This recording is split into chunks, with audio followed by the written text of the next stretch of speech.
ವ್ಯೂವರ್ಸ್ಗೆ ನನ್ನ ಕಡೆಯಿಂದ big hi. Big boss Kannada season 11ನ 69ನೇ ಎಪಿಸೋಡಿನ ರಿವ್ಯೂ ಜೊತೆ ನಾನು ನಿಮ್ಮ ಮುಂದೆ ಬಂದಿದ್ದೀನಿ. ಇವತ್ತಿನ ಎಪಿಸೋಡು ನಿಜವಾಗ್ಲೂ ಕೂಡ ನಾನು ತುಂಬ ಬೇಜಾರಾಗಿದೆ. ಬೆಳಿಗ್ಗೆ ಪ್ರೋಮೋ ಎಲ್ಲ ನೋಡಿದಾಗ ಮೋಕ್ಷಿತ ನಿಜವಾಗ್ಲೂ ಅಳ್ಬೋದೇನೋ, ಮೋಕ್ಷಿತ ಬೇಜಾರು ಮಾಡ್ಕೋಬೋದೇನೋ ತುಂಬ, ಇಲ್ಲ ಮೋಕ್ಷಿತ ತುಂಬ ಕುಗ್ಗೋಗ್ಬೋದೇನೋ ಅಂದ್ಕೊಂಡಿದ್ದೆ. ಬಟ್ ಗೌತಮಿಯ ಕ್ಯಾಪ್ಟನ್ ಆರ್ಭಟಕ್ಕೆ ಉಪ್ಪು ಕೂಡ ಹಾಕ್ಲಿಲ್ಲ ಮೋಕ್ಷಿತ. ಉಪ್ಪನ್ನೇ ಹಾಕ್ತಿರುವಂಥ ಮೋಕ್ಷಿತ ಕಣ್ಣೀರು ಹಾಕ್ತಾರ? ನೀವೇ ತಿಳ್ಕೊಳ್ಳಿ. ಒಂದು ತೊಟ್ಟು ಕಣ್ಣೀರಲ್ಲ, ಉಪ್ಪು ಹಾಕ್ಲಿಲ್ಲ. ನೀನು ಎಷ್ಟರ ಆರ್ಭಟ ಮಾಡ್ಕೊ, ನೀನು ಆ್ಯಪಲ್ ಆದರೂ ಕಟ್ ಮಾಡ್ಕೊಂಡು ತಿನ್ಸು, ನೀನು ಏನಾದ್ರೂ ಮಾಡು, ಗೌತಮಿಯ ಕ್ಯಾಪ್ಟನ್ ಆರ್ಭಟಕ್ಕೆ ಉಪ್ಪು ಕೂಡ ಹಾಕ್ಲಿಲ್ಲ ಮೋಕ್ಷಿತ. ಇದಕ್ಕೆ ಹೇಳೋದು ತಾಕತ್ತು ಅಂತ. ತಾಕತ್ತು, ಆ ಧೈರ್ಯ. ಅಂದರೆ ನೀನು ಎಷ್ಟೇ ಆರ್ಭಟ ಮಾಡು, ನೀನು ಏನೇ ಮಾಡು, ಆದರೆ ನನ್ನ ಸ್ಟ್ಯಾಂಡ್ ಮೇಲೆ ನಾನು ನಿಲ್ತೀನಿ, ನಾನು ಏನು ಮಾತಾಡಿದ್ದೀನಿ ಆ ಮಾತು ಮೇಲೆ ನಿಲ್ತೀನಿ ಅಂತ ನಿಂತಲು ನೋಡಿ ಮೋಕ್ಷಿತ. ಇದಕ್ಕೂ ತಾಕತ್ ಬೇಕು. ಬಿಗ್ ಬಾಸ್ ಮನೆ ಹಿಸ್ಟ್ರಿಲಿ ಒಬ್ಬ ಕಂಟೆಸ್ಟೆಂಟನ್ನು ಎದುರಿಸಿ ಸ್ವಾಭಿಮಾನಕ್ಕೋಸ್ಕರ ನಿಂತಹ ಹೆಣ್ಣುಮಗಳು ಮೋಕ್ಷಿತ. ಓಕೆ, ನಾನು ಎಪಿಸೋಡಿಗೆ ಬರ್ತೀನಿ. ಎಂದಿನಂತೆ ಎಪಿಸೋಡು ಸ್ಟಾರ್ಟ್ ಆಯಿತು. ಈ ಎಪಿಸೋಡಲ್ಲಿ ಏನಪ್ಪ ಅಂದರೆ, ನಿನ್ನೆ ಏನು ಅರ್ಧಕ್ಕೆ ನಿಂತಿತ್ತು ಕ್ಯಾಪ್ಟನ್ಸಿ ಟಾಸ್ಕು, ಅದು ಇವತ್ತು ಮುಂದುವರಿತು.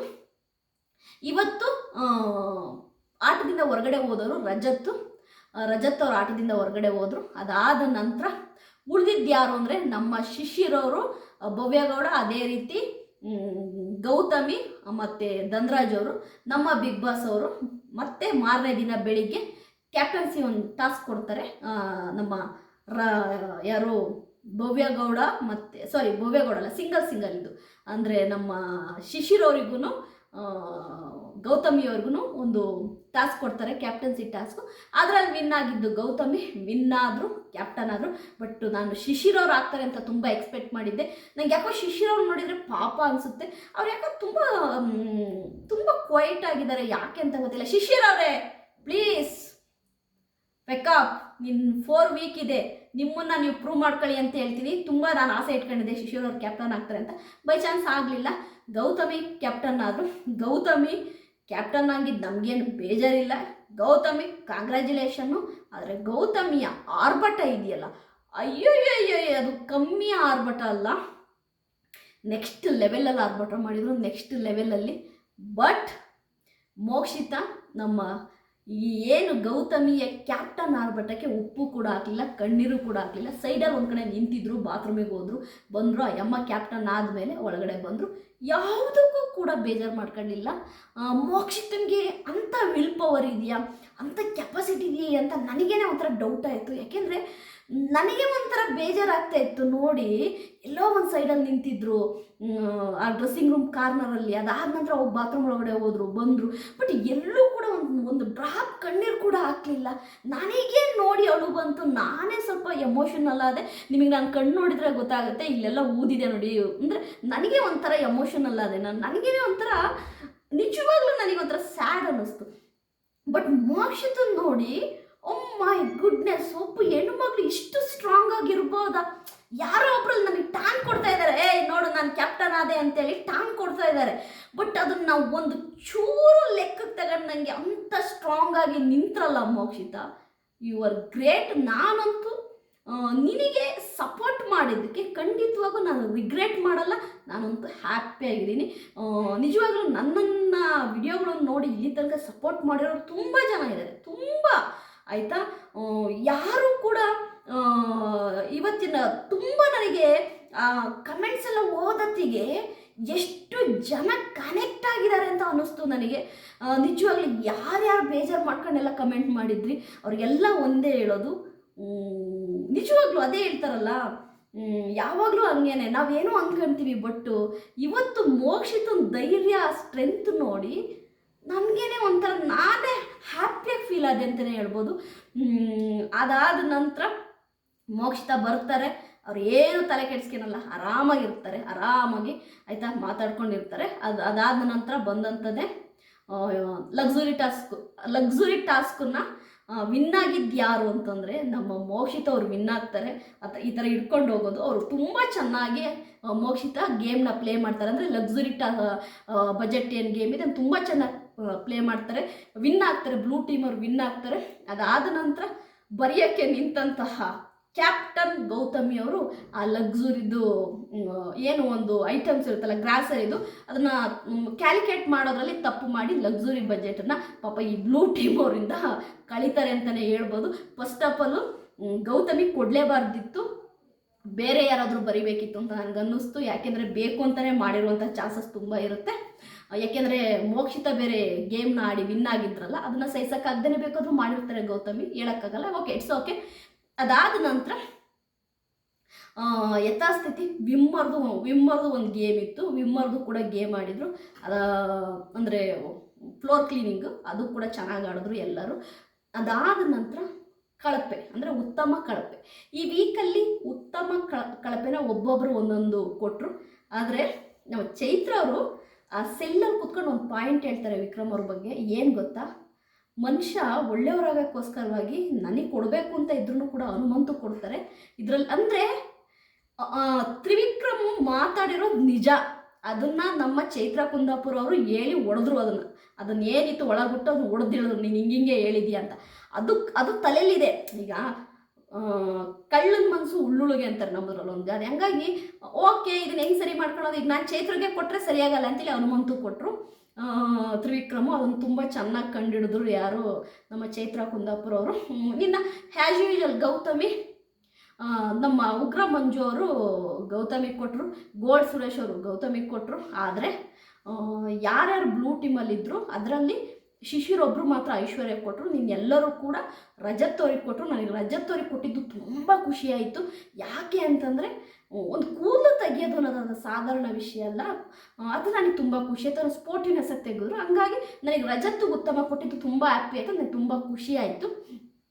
ಕಳಪೆ ಯಾರು ಇಲ್ಲಿ ಅಂತಂದರೆ ನಮ್ಮ ಚೈತ್ರ ಕುಂದಾಪುರ ಅವರು. ಚೈತ್ರ ಕುಂದಾಪುರ ಅವರಿಗೆ ಕಳಪೆ ಕೊಡತ್ತಿಗೆ ಭವ್ಯಗೌಡರು ಏನೊಂದದು ಆಯಿತಾ, ಸಿಲ್ಲಿ ಹುಡುಗಿನ ಅನಿಸುತ್ತೆ, ಒಂಥರ ಸಿಲ್ಲಿಯಾಗಿ ಬಿಹೇವ್ ಮಾಡ್ತಾರೆ. ಭವ್ಯ ಬಿ ಸೀರಿಯಸ್, ಒಳ್ಳೆ ಚೈಲ್ಡ್ ಚಪಾತಿ ಬಿಹೇವ್ ಮಾಡುತ್ತೆ ಭವ್ಯಗೌಡ. ಸೀರಿಯಸ್ ಆಯಿತಾ, ಏನದು ಕೊಟ್ಟೆ ತಾನೆ ನೀನು ಕಳಪೆನ, ಹೋಗಿ ನೀನು ಸೀಟಿಗೆ ಹೋಗಿ ನೀನು ಕೂತ್ಕ, ಅದನ್ನ ಏನು ಡ್ಯಾನ್ಸು ವ್ಯಂಗ್ಯ, ಓ ಮೈ ಗುಡ್ನೆಸ್, ಅದನ್ನ ನೋಡಿದ್ರೆ ನಮಗೆ ಒಂಥರ ಅವರಿಗೆ ಸ್ಟೇಬಲ್ ಇಲ್ವಾ ಅನಿಸುತ್ತೆ. ಓಕೆ, ಅದಾದ ನಂತರ ನಮ್ಮ ಕಳಪೆ ಆಗಿರುವಂತಹ ಚೈತ್ರ ಕುಂದಾಪುರ ಅವರು ಸೆಲ್ಲಿಗೆ ಹೋಗ್ತಾರೆ. ಉತ್ತಮನ ನಮ್ಮ ರಜತ್ ಅವ್ರು ತಗೊಳ್ತಾರೆ. ನನಗಂತೂ ಹ್ಯಾಪಿ ಆಯಿತು. ರಜತ್ ಅವ್ರು ಒಂದು ಮಾತು ಹೇಳ್ತಾರೆ ಉತ್ತಮ ತಗೊಳತ್ತಿಗೆ, ನಮ್ಮ ಟೀಮ್ ಅವರೆಲ್ಲ ಬಂದು ಕೊಡಿ ಅಂತಾರೆ. Rajat super, excellent. ನಾನು ಇದನ್ನು ರಜತ್ ಅವ್ರ ಮಾತಿಗೆ ಒಂದು ಸೇರಿಸ್ತೀನಿ. ಇದನ್ನ ಹೇಳ್ತಾರೆ ನಿಯತ್ತು ಅಂತ. ಏನು ಹೇಳ್ತಾರೆ? ನಿಯತ್ತು ಅಂದರೆ ನನ್ನ ಟೀಮ್ ಅವರೇನೆ ನನಗೆ ಕೊಟ್ಟಿದ್ದು. ಉತ್ತಮ ಅನ್ನೋ ಒಂದು ಬಿರುದನ್ನ ನನ್ನ ಟೀಮ್ ಅವ್ರು ನನಗೆ ಕೊಟ್ಟರು. ಧೂಳ್ದಮ್ಮಕ್ಕ ಟೀಮ್ ಅವ್ರು ಯಾರೂ ಕೊಡಲಿಲ್ಲ, ಎಲ್ಲರೂ ಅವ್ರವ್ರ ಟೀಮಲ್ಲೇ ಕೊಟ್ಕೊಂಡ್ರು. ಆದರೆ ಮಸ್ತ್ ಮಜಾ ಮಾಡಿ ಟೀಮ್ ಅವರು, ನನ್ನ ಟೀಮ್ ಅವರು ನನಗೆ ಉತ್ತಮ ಕೊಟ್ಟಿದ್ದಾರೆ ಅಂತ ಹೇಳ್ಬಿಟ್ಟು ಅವ್ರನ್ನ ಕರೆಸಿ ಅವ್ರ ಟೀಮ್ ಅವರೆಲ್ಲನೂ, ಮೋಕ್ಷಿತ, ಚೈತ್ರ ಕುಂದಾಪುರ ಅವರು, ಆಮೇಲೆ ಧನ್ರಾಜು, ಹನುಮಂತು, ಇವ್ರನ್ನೆಲ್ಲ ಕರೆಸಿ ಹಾಕಿಸ್ಕೊಂಡ್ರಲ್ಲ ರಜತ್ ಅವರು. ರಜತ್ ಅವರೇ, ಇಂಥವೆಲ್ಲ ಕೆಲವೊಂದು ನಿಮ್ಮ ಗುಣಗಳಿದಾವಲ್ಲ, ಸೂಪರ್ ಕಂಡ್ರೆ ರಜತ್ ಅವರೇ, ನೀವು ಎಕ್ಸಲೆಂಟು ಆಯ್ತು. ಇದೊಂದು ವಿಷಯ ಇದೆಯಲ್ಲ, ನನಗೆ ನಿಜವಾಗಿ ಹಾರ್ಟಿಗೆ ಟಚ್ ಆಯಿತು. ರಜತ್ ಅವರೇ ನೀವು ಸೂಪರ್. ಅದಾದ ನಂತರ ನಮ್ಮ ಚೈತ್ರ ಕುಂದಾಪುರ ಅವರು ಸೆಲ್ಲಿಗೆ ಬರ್ತಾರೆ. ಅಲ್ಲಿ ಐಶ್ವರ್ಯ ಮತ್ತು ಮೋಕ್ಷಿತ ಇರ್ತಾರೆ. ಐಶ್ವರ್ಯ ನಿಮ್ಮದು ತಪ್ಪು ಅಂತೇಳಿ ಮೋಕ್ಷಿತಗೆ ಹೇಳ್ತಾರೆ. ಮೋಕ್ಷಿತ ಹೇಳ್ತಾರೆ ಅದಕ್ಕೆ, ನನಗೆ ಗೌತಮಿ ಕ್ಯಾಪ್ಟನ್ ಆಗಿದ್ದು ಯಾವುದೇ ಬೇಜಾರಿಲ್ಲ. ಕ್ಯಾಪ್ಟನ್ ಆಗಿದ್ದಾರೆ, ಈ ವಾರ ಚೆನ್ನಾಗಿ ಗೇಮ್ ಆಡಿದ್ದಾರೆ, ಚಿಲ್ಲಿ ತಿಂದಿದ್ದಾರೆ, ಆಮೇಲೆ ಹಾಗಲಕಾಯಿ ತಿಂದಿದ್ದಾರೆ, ಗೇಮ್ ಆಗಿದ್ದಾರೆ. It's okay, everything is fine. ನಾನು ಯಾಕೆ ಆಡಲಿಲ್ಲ ಗೌತಮಿ ಜೊತೆ ಅಂದರೆ, ನಾನು ಅಕಸ್ಮಾತ್ ಆಡಿದ್ದಿದ್ರೆ ಗೌತಮಿ ಜೊತೆ, ನಾನು ಈ ವೀಕೆಲ್ಲ ಕ್ಯಾಪ್ಟನ್ ಆಗಿರೋದಕ್ಕಿಂತ ಹೆಚ್ಚಾಗಿ ಇವರ ಮಾತುಗಳಲ್ಲಿ ನಾನು ಕುಗ್ಗಿ ಹೋಗ್ತಿದ್ದೆ ಅನ್ನೋದನ್ನು ಹೇಳ್ತಾರೆ. ಅಂದರೆ ಇವರು ನನ್ನನ್ನು ಅಷ್ಟು ಕುಗ್ಸಿರೋರು ಅನ್ನೋದನ್ನು ಅಲ್ಲಿ ಹೇಳ್ತಾರೆ. ಅಂದರೆ ನನಗೆ ಅವರ ಭಿಕ್ಷೆ ಬೇಡ, ನನಗೆ ಅವರು ನನ್ನ ಕ್ಯಾಪ್ಟನ್ ಮಾಡಿದ್ದೀನಿ ಅಂತೇಳಿ ನನಗೆ ಹೇಳಿನೇ ನನ್ನನ್ನು ಕುಗ್ಸಿ ಸಾಯಿಸ್ಬಿಡ್ತಾರೆ ಅನ್ನೋ ರೀತಿ ನಮ್ಮ ಮೋಕ್ಷಿತ ಅವ್ರು ಹೇಳ್ತಾರೆ. ಮೋಕ್ಷಿತ, ನಿನ್ನ ಡಿಸಿಷನ್ ಕರೆಕ್ಟ್ ಇದೆ. ನಿನಗೆ ಒಳಗಡೆ ಹೆಂಗೋ ಏನೋ ಗೊತ್ತಿಲ್ಲ, ಹೊರಗಡೆ ನಿನ್ನನ್ನು ಆಯಿತಾ ಸಪೋರ್ಟ್ ಮಾಡೋಕ್ಕೆ ಲಕ್ಷಾಂತರ ಜನ ಇದ್ದಾರೆ, ನೀನೊಂದು ಸಪೋರ್ಟ್ ಮಾಡ್ತಾ ಇದ್ದಾರೆ. ನೀನು don't worry, your decision is perfect. ನಿನ್ನ ಡಿಸಿಷನ್ಗೆ ನೀನು ಬದ್ಧವಾಗಿ ನಿಂತಿದ್ದೀಯ, ಅದು ನಮಗೆ ಖುಷಿಯಾಗಿದ್ದು. ಯಾಕೆ ಅಂದರೆ ನಿನ್ನ ಡಿಸಿಷನ್ ಮೇಲಿನಿಂದ ನೀನು 1% ಕೂಡ ಕೆಳಗಡೆ ಬರಲಿಲ್ಲ ಈ ವೀಕಲ್ಲಿ. ಓಕೆ, ನೀನು ಗೇಮ್ ಆಡಿದ್ಯಾ, ನೀನು ಪ್ರೂವ್ ಮಾಡ್ಕೊಂಡಿದ್ಯಾ, ನಮಗೆ ಗೊತ್ತು ನೀನು ಏನು ಗೇಮ್ ಆಡಿದ್ಯಾ ಅಂತ ಅನ್ನೋರು ಅಂದ್ಕೊಳ್ಳಿ. It's okay, no problem. ಇವತ್ತಿನ ಎಪಿಸೋಡ್ ಇದು. ಅದಾದ ನಂತರ ನಮ್ಮ ಉಗ್ರ ಮಂಜು ಮತ್ತು ಗೌತಮಿ ಕೂತ್ಕೊಂಡು ಮಾತಾಡ್ತಾ ಇರ್ತಾರೆ. ಆವಾಗ ಉಗ್ರ ಮಂಜು ಒಂದು ಡೌಟ್ ಬಂದಿದೆ. ಅಂದರೆ ಸುದೀಪ್ ಸರ್ ಅವರ ಎಪಿಸೋಡಿನ ನಂತರ ಅವರಿಗೊಂದು ಡೌಟ್ ಬಂದಿದೆ. ನಿನ್ನ ಬಗ್ಗೆ ಈ ಮನೆಯಲ್ಲಿ ಯಾರಾದರೂ ತಪ್ಪಾಗಿ ಮಾತಾಡ್ತಾ ಇದ್ದಾರಾ, ನಿನ್ನ ಬಗ್ಗೆ ಇಲ್ಲಿ ಏನಾದರೂ ಆಯಿತು ಒಂದು ಕಾಂಬಿನೇಷನ್ ನಡೀತಾ ಇದೆಯಾ ಅನ್ನೋದು ಉಗ್ರ ಮಂಜುಗೆ ಒಂದು ಡೌಟ್ ಬಂದಿದೆ. ಉಗ್ರ ಮಂಜು ಅವರೇ, ಒಳಗಡೆ ಯಾರೂ ಮಾತಾಡ್ತಿಲ್ಲ, ಹೊರಗಡೆ ಬೇಜಾನ್ ಮಾತಾಡ್ತಿದ್ದಾರೆ. ಬಂದ್ಮೇಲೆ ನೋಡ್ಕೊಳ್ರಂತೆ. ಒಳಗಡೆ ನಿಮ್ಮ ಬಗ್ಗೆ ಯಾರೂ ಕೂಡ ಇಲ್ಲಿವರೆಗೆ ಒಂದು ತಪ್ಪಾಗಿ ಮಾತನಾಡಿಲ್ಲ. ಆದರೆ ನೀವು ಅಂದರೆ ಉಗ್ರ ಮಂಜು ಗೌತಮಿ ನಡ್ಕೊಳ್ಳೋದು ನೋಡಿ ಹೊರಗಡೆ ಎಷ್ಟು ಮಾತಾಡಿದ್ದಾರೆ ಅನ್ನೋದನ್ನ ನೀವು ಬಂದ್ಮೇಲೆ ನೋಡ್ಕೊಳ್ಳಿ ಅಂತೀರಿ. ಅದಾದ ನಂತರ ನಿಮ್ಮೆಲ್ಲರಿಗೂ ತಿಳಿಸ್ಬೇಕಾಗಿರೋ ವಿಷಯ ಏನು ಗೊತ್ತಾ, ಈ ವೀಕು ನೋ ಎಲಿಮಿನೇಷನ್ನು. ಯಾಕೆಂದರೆ ವೋಟಿಂಗ್ ಲೈನ್ಸು ತೆರೆದಿರಲಿಲ್ಲ, ಹಾಗಾಗಿ ಈ ವೀಕು ನೋ ಎಲಿಮಿನೇಷನ್ ಇದೆ. ಅದಲ್ಲದೆ ಯಾಕೆ ನೋ ಎಲಿಮಿನೇಷನ್ ಇದೆ ಅಂತ ನನ್ನನ್ನು ಕೇಳೋದಾದರೆ, ನೆಕ್ಸ್ಟ್ ವೀಕು ಪೇರೆಂಟ್ಸ್ ವೀಕ್ ಇರೋದ್ರಿಂದ ಐ ಥಿಂಕ್ ಅವ್ರಿಗೊಂದು TRPನೂ ಕೂಡ ಸಿಗುತ್ತೆ. ಯಾಕೆಂದರೆ ಎಲ್ಲರ ಪೇರೆಂಟ್ಸು ಬಂದಾಗ ಸ್ವಲ್ಪ ನೋಡೋಕ್ಕೆ ಲವಲವಿಕೆಯಿಂದ ಇರುತ್ತೆ. ಇರೋರೆ ಆಯಿತಾ 3 ಮತ್ತೊಂದು ಜನ, ಹಂಗಾಗಿ ಎಲಿಮಿನೇಟ್ ಮಾಡಿಲ್ಲ. ನೆಕ್ಸ್ಟ್ ವೀಕು ಕಳೆದ ನಂತರನೇ ಅಂದರೆ ಎಲಿಮಿನೇಟ್ ಅಂದರೆ ಡಬಲ್ ಎಲಿಮಿನೇಷನ್ ಮಾಡ್ಬೋದು, ಈ ಥರ ಏನಾದರೂ ಒಂದು ಮಾಡ್ಬೋದು, ಏನಾದರೂ ಒಂದು ಟ್ವಿಸ್ಟು ಕೂಡ ಕೊಡ್ಬೋದು. ವೆಯ್ಟ್ ಮಾಡೋಣ. ಮೋಕ್ಷಿತಾ ಇವರ್ ಸೂಪರ್ ಎಕ್ಸಲೆಂಟು. ಗೌತಮಿಯ ಕ್ಯಾಪ್ಟನ್ ಆಗ್ಬಟ್ಟಕ್ಕೆ ಉಪ್ಪು ಕೂಡ ಹಾಕಲಿಲ್ಲ ಮೋಕ್ಷಿತಾ.